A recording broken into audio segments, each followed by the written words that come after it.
christianisme. Ok. Alors que je travaillais dans un moshi musulman comme un imam, comme un prêtre de la congrégation, une fois je prêchais dans la mosquée que Jésus-Christ n'est pas Dieu. Pour moi, Allah seul était Dieu. Et je crois qu'Allah ne s'est jamais marié, donc pas de fils pour Allah. Donc j'ai prêché là, que Jésus n'est pas Dieu. Alors quelqu'un m'a demandé qui est Jésus, de la foule, peut-être un musulman. Mais il m'a demandé qui est Jésus, je prêchais qu'il n'est pas Dieu, mais la question est, qui est-il? Pour savoir qui il est, j'ai relu encore une fois le Coran entièrement. 114 chapitres, 6666 versets du Coran. Quand je l'ai lu, le nom du prophète Mohammed, je l'ai trouvé dans le Coran dans 4 endroits. Mais le nom de Jésus, je l'ai trouvé dans 25 endroits. Donc j'étais un peu confus. Pourquoi le Coran donne plus de préférence à Jésus? Et la deuxième chose, je ne pouvais pas trouver le nom d'une femme dans le Coran. Le nom de la mère du prophète Mohammed, ou le nom de la femme, ou le nom des enfants. Rien. Dans le Coran il n'y a que seul, le nom d'une femme que j'ai trouvé, Mariam, la mère de Jésus. Pas le nom d'autre femme. Et dans le Saint-Coran, chapitre 3 le nom du chapitre, c'est « Famille de Mariam ». Et le Saint-Coran chapitre 19, le nom du chapitre lui-même est Mariam. Un chapitre est Mariam. Donc j'étais très curieux, pour savoir pourquoi ce Coran dit toutes ces choses. À propos de Mariam, le Saint-Coran chapitre 3 verset 34 et suivant, dit que Marie est née, sans le péché ordinaire. Elle n'a jamais commis aucun péché dans sa vie. Elle était toujours vierge. Coran chapitre 50 verset 23 dit qu'elle est allée au ciel dans son corps physique. Même l'Assomption est écrite dans le Saint-Coran. Puis à propos de Jésus, quand je lis chapitre 3 verset 45 à 55, il y a 10 points que le Coran fait à propos de Jésus. La première chose que le Coran dit, le mot arabe qui signifie la parole de Dieu, et la deuxième chose Ruhollah, qui signifie esprit de Dieu, et le troisième est Issa qui signifie Jésus-Christ. Donc le Coran donne au nom de Jésus, la parole de Dieu, l'esprit de Dieu, Jésus-Christ. Puis le Coran dit que Jésus a parlé quand il était très petit. 2 jours après sa naissance, il a commencé à parler. Le Coran dit que Jésus a créé un oiseau vivant avec de la boue. Il a pris de la boue, a formé un oiseau. Quand il a respiré dessus, c'est devenu un oiseau vivant. Donc j'ai pensé, il peut donner la vie. Il donne la vie à cette argile de boue. Et puis le Coran dit que Jésus a guéri un homme né aveugle, et un homme avec la lèpre, etc. Curieusement, le Coran dit que Jésus donne la vie aux morts. Jésus est allé au ciel. Il est toujours vivant, et il reviendra. Quand j'ai vu toutes ces choses dans le Coran, ma pensée était que dit le Coran à propos de Mohammed. Vous savez, selon le Coran, le prophète Mohammed n'est pas la parole de Dieu, pas l'esprit de Dieu. N'a jamais parlé, quand il était âgé de 2 jours. N'a jamais créé un oiseau avec de la boue. N'a guéri aucun malade. N'a jamais ressuscité de mort. Il est lui-même mort, et selon l'islam, il n'est pas vivant, et il ne reviendra pas. Donc il y a beaucoup de différences entre ces 2 prophètes. Je n'appelais pas Jésus comme Dieu. Vous savez que mon idée était qu'il était un prophète, mais il est un prophète plus grand que Mohammed. Donc un jour je suis allé voir mon professeur, celui qui m'a enseigné pendant 10 ans au collège arabe, et je lui ai demandé, « Professeur, comment Dieu a créé l'univers ?» Et il a dit que Dieu a créé l'univers par la parole. Par la parole. Puis ma question fut, la parole est créateur ou création? Clairement. Ma question est, la parole de Dieu est créateur ou création? Le Coran dit que Jésus est la parole de Dieu. Si mon professeur répond que la parole de Dieu est créateur, cela signifie que Jésus est créateur. Donc les musulmans devraient devenir chrétiens. Supposons qu'ils répondent que la parole est création, il sera piégé. Vous savez pourquoi? Il a dit que toute chose fut créée par la parole. Suppose qu'ils disent que la parole est création, alors comment Dieu a-t-il créé le monde? Donc il ne pouvait pas dire que la parole est créateur, il ne pouvait pas dire que la parole est création. Donc il fut assez en colère, il m'a poussé hors de la salle et a dit, la parole n'est pas le créateur, ni la création. Sors d'ici. Ils disent que la parole est création. Ils essaient de prouver. Ils disent que la parole n'est pas le créateur, n'est pas la création. Mais pas Dieu, pas Dieu. Pas le créateur, pas la création. Donc pas Dieu, et également pas la création. Aussi qu'ils ne sont pas égaux avec Dieu, c'est tout leur problème. Donc quand il a dit ça, j'ai dit à mon professeur, la parole n'est pas le créateur, pas la création, c'est pourquoi les chrétiens disent que la parole est fils de Dieu. Puis il m'a dit, s'il y avait un fils pour Dieu, je dois lui montrer la femme de Dieu. Sans aucune femme, aucune chance d'avoir un fils. Alors j'ai montré une partie du Coran. Le Coran dit que Dieu peut voir sans les yeux. Dieu peut parler sans la langue. Dieu peut entendre sans les oreilles.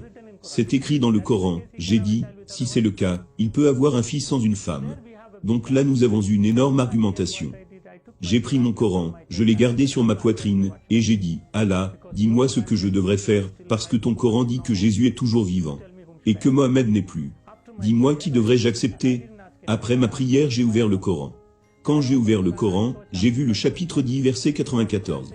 Vous savez ce que dit le Coran?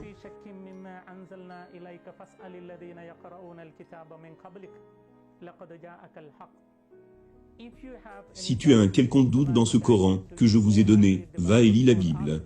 Ou demande aux gens, à ceux qui lisent la Bible. La vérité est déjà révélée. Donc si vous me demandez, qui a fait de moi un chrétien, ce n'est aucun père, ce n'est aucune nonne, ce n'est aucun évêque, ce n'est aucun cardinal, ce n'est pas même le pape. Mais le Saint-Coran m'a converti au christianisme. Donc après avoir vu cela, j'ai décidé d'étudier la Bible, et je suis allé dans un centre de retraite appelé le Centre de la Retraite Divine, qui est en Inde. Nous avons 7 langues de retraite. Beaucoup de personnes y viennent chaque semaine. Vous savez, chaque semaine du lundi au vendredi, il y a retraite résidentielle. Beaucoup d'hindous, musulmans, et chrétiens, et différentes dénominations de partout le monde, les gens viennent là-bas. Donc je suis allé là-bas, pour faire mes études bibliques. C'est comme ça, que j'ai eu une relation avec le christianisme. Ok. Est-ce à ce moment-là, que tu as décidé de devenir chrétien? Ce n'était pas immédiatement après mon arrivée. J'ai assisté premièrement à une retraite, et je n'étais pas très heureux.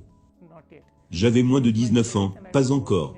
J'ai terminé mes études, et je travaillais dans un collège arabe. Plutôt, je travaillais dans une mouchi. Donc j'avais moins de 19, et alors que je faisais mes études bibliques, il y a eu beaucoup de points qui m'ont touché dans la Bible. Le premier jour, le Père a lu Jean chapitre 1 verset 1. Au commencement était la parole. La parole était avec Dieu. La parole était Dieu. La parole est devenue chair. Donc mon Saint-Coran dit que Jésus est la parole de Dieu. Maintenant la Sainte Bible dit aussi que Jésus est la parole de Dieu. Donc j'ai trouvé les deux, très similaires. Et j'étais heureux de savoir que j'ai besoin du Coran, et j'ai besoin de la Bible. Tous les deux. J'étais dans l'humeur qu'un jour je peux devenir chrétien, un autre jour musulman. Un autre jour chrétien, ainsi de suite. Que j'ai besoin des deux.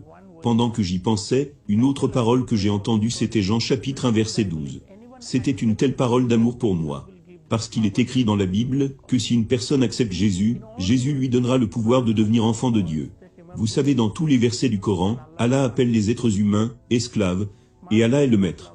Le maître ne peut pas aimer l'esclave. L'esclave ne peut pas aimer le maître. Je n'aime pas être appelé esclave par quelqu'un. Le Coran dit que vous êtes esclave. Mais quand j'ai entendu Jean chapitre 1 verset 12, qui dit « Si vous croyez en Jésus, Jésus vous donnera le pouvoir de devenir enfant de Dieu. » Immédiatement j'ai dit « J'ai besoin de Jésus, parce que je veux être un enfant de Dieu. » De là j'ai commencé à appeler mon Dieu « Papa ». Jusque-là je ne savais pas que je pouvais appeler Dieu « Papa ». Vous savez, Jésus a enseigné la prière en langue araméenne. Notre Père qui est aux cieux. En langue arabe, Aboun signifie « Notre Père ». Et si vous me demandez, je ne peux pas exprimer ma joie, chaque fois que j'appelle Dieu, mon Père. Chaque fois que j'appelle Dieu, Père. Et chaque fois que je pense que le Créateur de l'univers est mon Père, j'ai une sorte de joie, que je ne peux pas exprimer. C'est au-delà de mon. Une expérience ne peut pas expliquer. Seulement vous pouvez comprendre par expérience. Donc j'aime vraiment appeler mon Dieu, Père. De là j'ai décidé d'accepter Jésus. Donc c'est là que tu as pris la décision de devenir chrétien? Oui. Et l'as-tu dit à ta famille? Non. J'étais resté au centre divin. Et beaucoup d'autres points ont touché ma vie. Et j'ai décidé de devenir chrétien. À ce moment, je manquais à la maison, donc mes parents ont pensé que j'étais dans ma mochi. Et les gens du mochi pensaient que j'étais à la maison. Quand ils ont tous les deux communiqué, ils ont compris que je n'étais pas à la mochi, ni à la maison. Donc ils ont cherché partout. Ils ont donné des avis dans les news, dans beaucoup de journaux, à la télévision, etc. Enfin, ils m'ont trouvé dans le centre de retraite catholique, et finalement mon père vint là-bas. Et c'était horrible, parce qu'il m'a battu sauvagement. Je saignais du nez, et j'étais inconscient. Et il me ramena à la maison. Je ne sais pas comment il m'a pris, mais d'une façon ou d'une autre, il me ramena à la maison. J'étais inconscient. Quand j'ai repris conscience, j'étais dans une petite pièce sans aucun vêtement. J'étais complètement nu. Et mes mains et mes jambes étaient enchaînées avec un cerf. Et je ne pouvais même pas parler, car il y avait de la poudre chili dans ma bouche, nez, yeux et vous savez, partout où il y avait des blessures, sur ma peau, ils ont appliqué du chili là aussi, pour que j'ai des brûlures. Et ils ont fait tant de choses, car il est écrit dans le Coran, dans plus de 18 endroits, de combattre les non-croyants. Et il est écrit dans certains endroits de tuer celui qui rejette l'islam. Donc mon père était en train d'obéir à la loi du Coran. Donc il veut faire quelque chose. Et pendant ces quelques jours, ils ne m'ont pas donné de nourriture ou d'eau, et j'étais séché, et quand mes lèvres se blessaient, j'essayais de lécher le petit saignement, pour mouiller ma gorge. Puis mon frère est venu, et a uriné dans ma bouche. Il disait, c'est la punition pour toi de croire au Christ. Et ensuite, après plusieurs jours, sans nourriture, ni eau, mon estomac est devenu essoré, et mon corps était devenu faible. Et je suis devenu comme un squelette. Finalement, j'ai perdu le pouvoir de ma mémoire. Je ne pouvais même pas penser, parce que pas de nourriture, pas d'eau. Donc comme un homme mort. Je ne sais pas combien de jours, plus de 20 jours dans la chambre. Et un jour, mon père vint dans la chambre, et il retira ma chaîne. Je n'étais pas réveillé. Et il serra ma gorge très profondément, pour savoir s'il y avait la vie dans mon corps. Donc quand il serra très profondément, je ne pouvais pas respirer. Donc quand j'ai ouvert mes yeux, j'ai pu voir un grand couteau dans sa main. Alors mon père dit, c'est ton dernier moment, aucun espoir. Il dit, si tu as besoin d'Allah, je te permettrai de vivre. Si tu as besoin de Jésus, je vais te tuer. Vous savez que j'étais dans les entrailles, tous ont dit que je devrais mourir, mais ils m'aimaient tellement. Ils ont prié, et ils ont eu la vie pour moi. Et maintenant ils veulent me tuer. Donc je ne sais pas.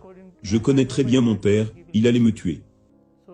Donc quand j'ai su que c'est mon dernier moment pour la mort, j'ai pensé, de toutes les façons, Jésus est mort, mais il est revenu.